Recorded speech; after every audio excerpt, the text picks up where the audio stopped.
halfway into January. A lot of folks are still finalizing their plans on how to eat better. I mean, what could possibly go wrong?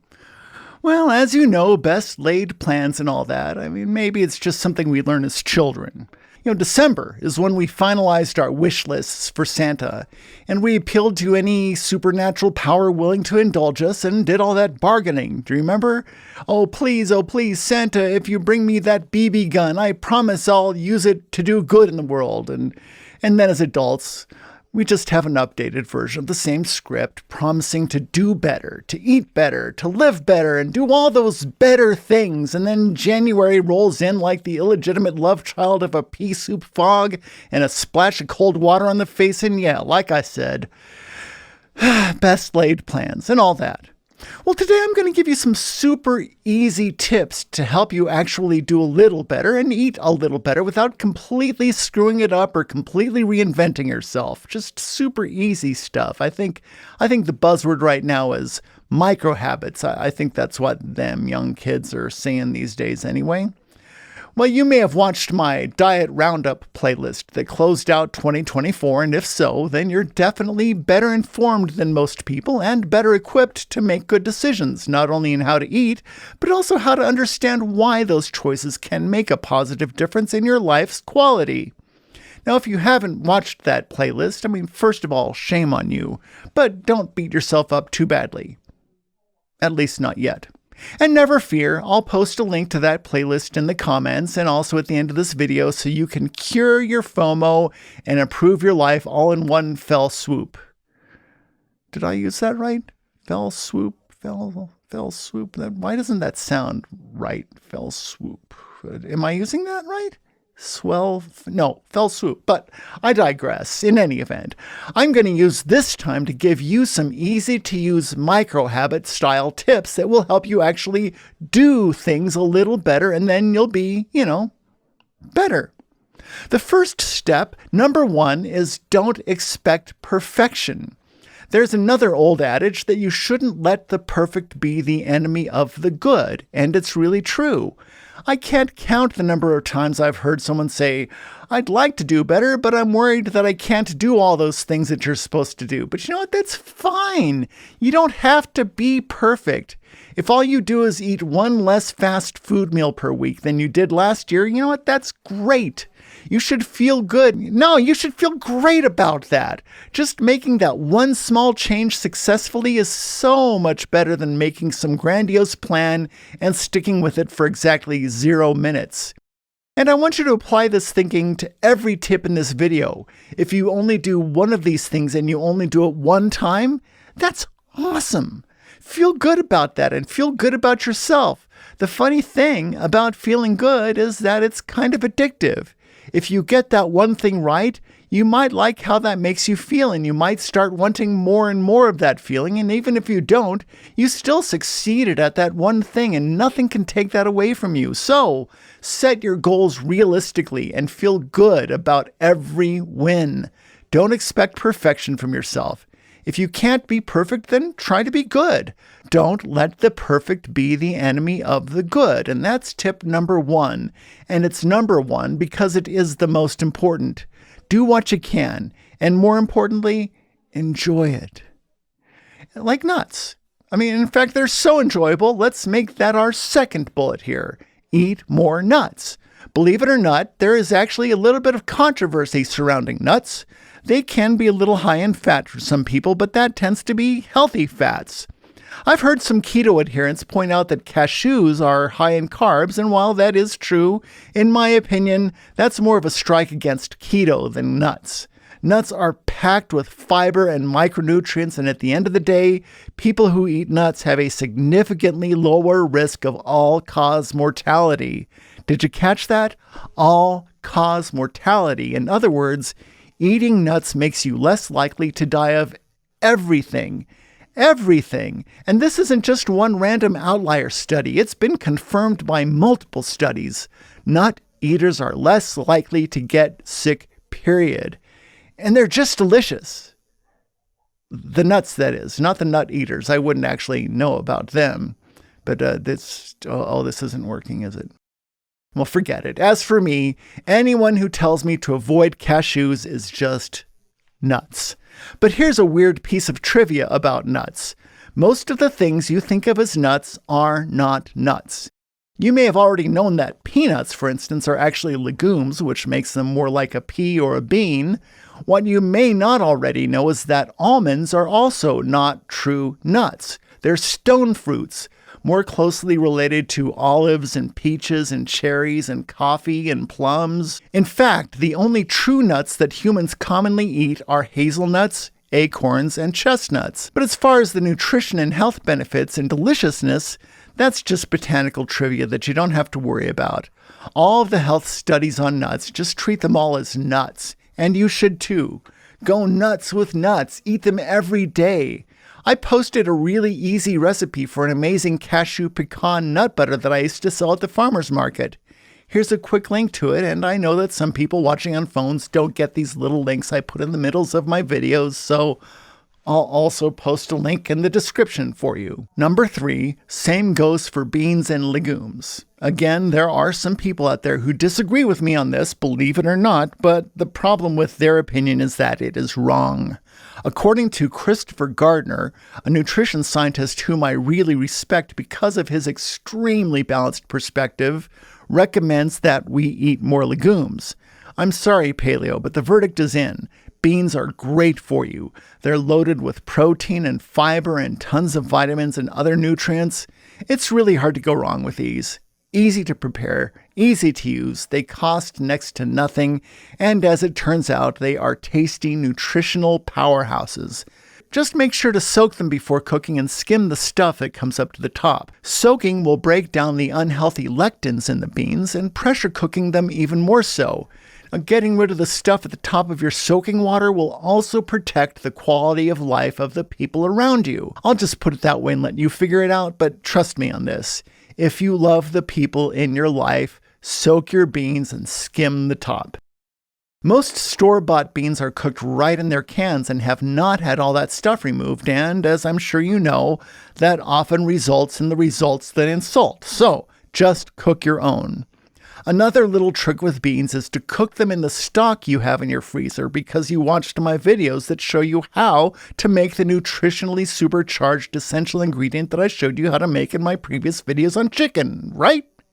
Right? Okay, fine. I'll put links in the description for those too. And cooking your beans in stock will give them a little more flavor for sure, but the stock is also a great source of methionine, the amino that beans don't provide in adequate amounts. So cooking your beans in chicken stock will give you a great tasting, delicious, complete protein. Now, you may have heard that you shouldn't put any salt in your beans until they're fully cooked, but if you dig a little deeper on that point, you'll find that the jury is still kind of out on that point. When I make stock from a roasted chicken, it usually has a little salt in it, but I have personally never had a problem cooking my beans with it. The beans come out tender and fully cooked every time. Another way you can make your beans a little more tender is to put a little piece of kombu seaweed in the pot. I do the same with rice, by the way, but you should consider that optional. But whatever you do, do not listen to your paleo friends who tell you that beans are bad for you or that our ancestors didn't eat them. Both of those things are untrue. Beans are proven to have been part of the human diet for tens of thousands of years, and they're super good for you. So tip number 3 is another easy one. Eat more beans and legumes. If soaking just feels like one step too many, then make red lentils. They cook up in no time and don't need to be soaked first. I really like them with a little spoonful of pesto or some olive oil, smoked paprika, and a touch of salt. You can cook up a big batch and put individual portions in the freezer. Every time I make lentils, there's a little voice in my head wondering why I don't make them more often. They're amazing. Number 4, but one could make the case that it should be number 1, eat more veggies, period. Most Americans don't get enough vegetables, which is weird to me, seeing as they're inexpensive, easy to prepare, and delicious. Now, I'm not going to tell you that you need to adopt a plant-based diet. I mean, as I've mentioned a few times, the term plant-based seems to mean different things to different people anyway, but your body doesn't really care about that. The fact is that most of us are just not eating enough plants, and that's so easy to fix. You don't have to make a radical change.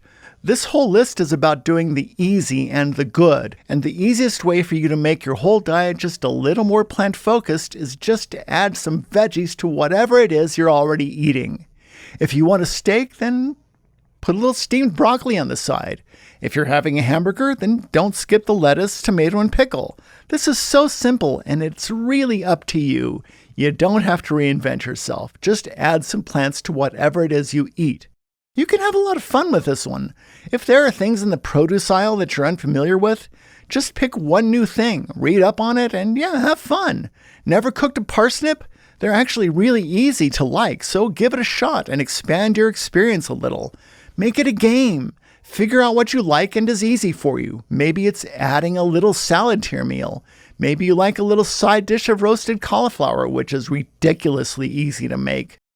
One of my favorites is to make a batch of potato salad on the weekend and munch on that throughout the week. Lately, I've been doing a batch of chickpea salad every week and nibbling on that, and the thing is, I'm never eating it because it's good for me. I'm eating it because I can't stop. It's so good. Number 5 might be a little redundant, but eat less red meat. Again, I'm not saying you should go vegan. I myself am not a vegan. I just did the steak throwdown video a few months ago. But just take a minute to think about how many times per week you eat meat, and especially red meat. Whatever that number is, just reduce it by 1.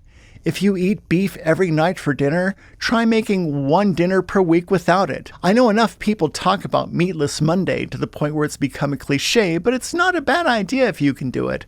Try to have 1 day per week without meat. You probably won't even miss it at all. And you might find that you actually feel better, and you'll definitely reduce your environmental footprint a little.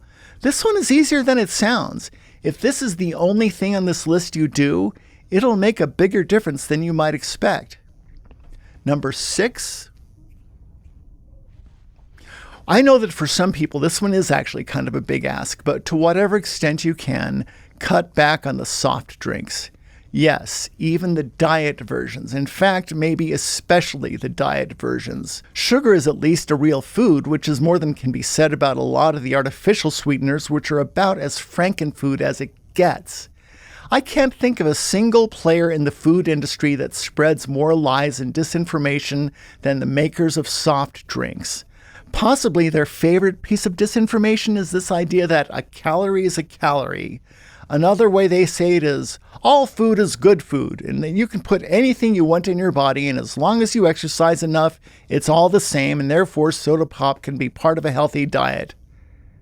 The short and true response to that is that it is simply not true. Different foods behave differently in your body, and there's a huge body of research to support this. There is no doubt whatsoever that some foods are better for you than others, and sugary beverages are definitely not the best thing to put in your body. Now, if you just can't imagine life without your favorite soft drink, then just scale back. Have your favorite soft drink in a smaller serving. Have fewer of them. Think of them as a treat, not a source of hydration. If you're thirsty, drink water, and by that I mean water. Don't get suckered into those techno-food beverages that claim to have health benefits. That's all BS. There are plenty of healthy sources of electrolytes, for instance, that don't pack a huge serving of sugar and chemicals. Instead, eat bananas and other fruits, miso, unsweetened coconut water, nuts, fish, dairy. Electrolytes are not, by the way, some mysterious molecule that comes from a laboratory. Other more common words for electrolytes are just potassium, sodium, calcium, and magnesium. A lot of marketers like the word electrolyte because that makes it sound like some high-tech chemical that you can't get from real food, but that's nonsense. Look at the foods I just mentioned. You don't need a scientist, you just need a grocery store. Most stores these days have an entire aisle reserved for what they sometimes call new age drinks, whatever that means. A word of advice, just don't buy any of that overpriced malarkey water. It doesn't do you any good, and in many, if not most cases, it can do you harm due to the added sugars. It's expensive and unhealthy.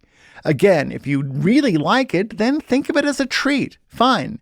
Just know that the information on the packaging is designed for the sole purpose of lubricating your credit card. It's deliberately misleading. Don't be a sucker and don't buy into that. You are smarter than that. I know you are, because if you weren't smart, you wouldn't be watching this channel.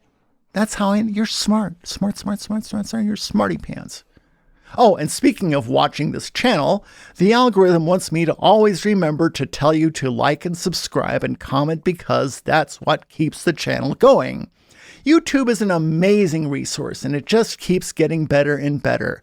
It's actually the second largest search engine in the world, and it's become like a veritable educational resource, and it's free, and that's amazing, especially considering that it's free. So make sure to show your love, not only for my channel, but for all the creators you enjoy, by smashing all the things. I'll thank you, and the algorithm will thank you. So yeah, thank you. Okay, number 7.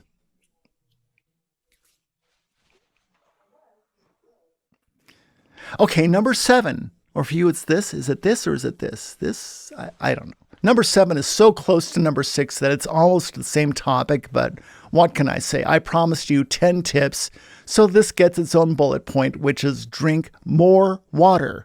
Your body, as you may have heard, is about 60% water. Literally every biological function of every living thing requires water. Without water, life is impossible, and that's why the first thing NASA looks for on other planets is water. Nothing can live without water, and that includes you. Water is how we metabolize energy, remove waste, and yes, toxins, LOL, lubricate our joints, digest our food, support cell function of literally every kind, and a whole laundry list of other essential functions. It's how we do laundry, too. I don't care. I mean, I care, but I don't care. You know what I mean. Anyway, there's some disagreement as to how much water we need, and most people have bought into that 8 glasses of water per day. Or is it? God, that's like a whole finger exercise. There is some disagreement as to how much water we need, and most people have bought into that 8 glasses per day guideline, but it turns out that that's kind of a myth. More likely is that we need about 15 cups per day for men and 11 cups per day for women. That's, 8-ounce cups. So glass cup, 8-ounce, whatever. But that can vary depending on your activity level, the weather, and even the elevation where you live. Up here in Colorado, we need a little bit more water because it evaporates. Okay, this isn't a science lesson, I'm sorry. Whatever guideline you use, just make sure you get enough water and don't get your hydration from sugary drinks, no matter how much the label says it's a super hydrating miracle molecule. Like I said, you are smarter than that. Tip number 8. Since you are indeed smart enough to know that sugary drinks are unhealthy, you probably know that ultra-processed food is also unhealthy. Now, in case you missed it, I devoted an entire video to ultra-processed food where I talked about the NOVA classification system that helps folks figure out just how processed the food they're eating is. It's a great tool, but in reality, I think most of us just intuitively know ultra-processed food when we see it.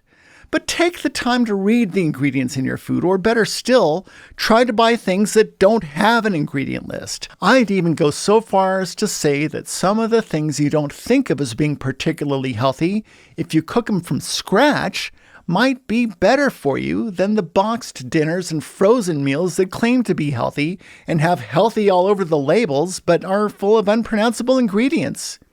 The way a lot of people put it is that you should shop around the perimeter of the store, meaning that most of the ultra-processed foods live in the aisles, whereas the whole real foods tend to be around the perimeter of the store. That's because fresh, real things need to be stocked more often, and it's easier to do around the perimeter than in the aisles. There are exceptions, of course, but as a loose rule of thumb, you could do a lot worse. I could have written this whole point worse, but I could have written it better. Number 9. And this is the one I need to work on. Don't skip meals. Remember to eat. I am so bad at this, and it seems like the older I get, the less I feel like eating. It's a downward spiral, though. If I skip a meal, I have less energy, so I'm less likely to cook my next meal, which makes me more tired, and then I really don't feel like making food again, and it just gets worse and worse. To make matters worse than worse, when your body doesn't get enough food, guess where it goes for calories? Yeah, your body starts eating itself, and especially your muscle tissue. When your body starts eating itself, that's a form of autophagy. Autophagy can be a good thing in a lot of cases, which is why exercise works. It's also how our bodies get rid of old and damaged cells. Old and damaged cells are the ones that can go cancerous, so in those cases, autophagy is a really good thing. But when your body starts metabolizing your muscle mass just because you forgot to eat lunch, that is a very bad thing. This sounds so obvious that it seems stupid, but it's also my biggest mistake. Don't forget to eat. And number 10, enjoy your food. Eat things you like. If you know beans are good for you, but you just really hate them, then don't eat them. Or find a way to make them that you do like. In fact, if there are any foods on my list here today that you just don't like, then let me know in the comments, and we'll work on some ways to work them in that you do enjoy, and that shouldn't be too hard. Most healthy foods actually taste really good, and too many people think of healthy eating as some kind of austere burden, but then that's just wrong. You have to enjoy your food. And just in case I haven't self-promoted enough in this video, I do strongly suggest that you watch my video on nutritional wisdom and the joy factor. It turns out that how we feel about our food really makes a difference. And if you pay attention to how you feel, your body can do a great job of telling you what you need, so learn to listen. And as for the perennial question as to whether it matters, a brand new study suggests that dementia is expected to rise. Americans 55 and older are now projected to have a 42% chance of developing dementia over the course of their lives. Now, luckily, there are some foods out there that show promise in helping support brain health and help you reduce your chances of being in that 42%. So keep an eye out for that video where we'll look at some of those foods and talk about how and why they can keep your brain healthy.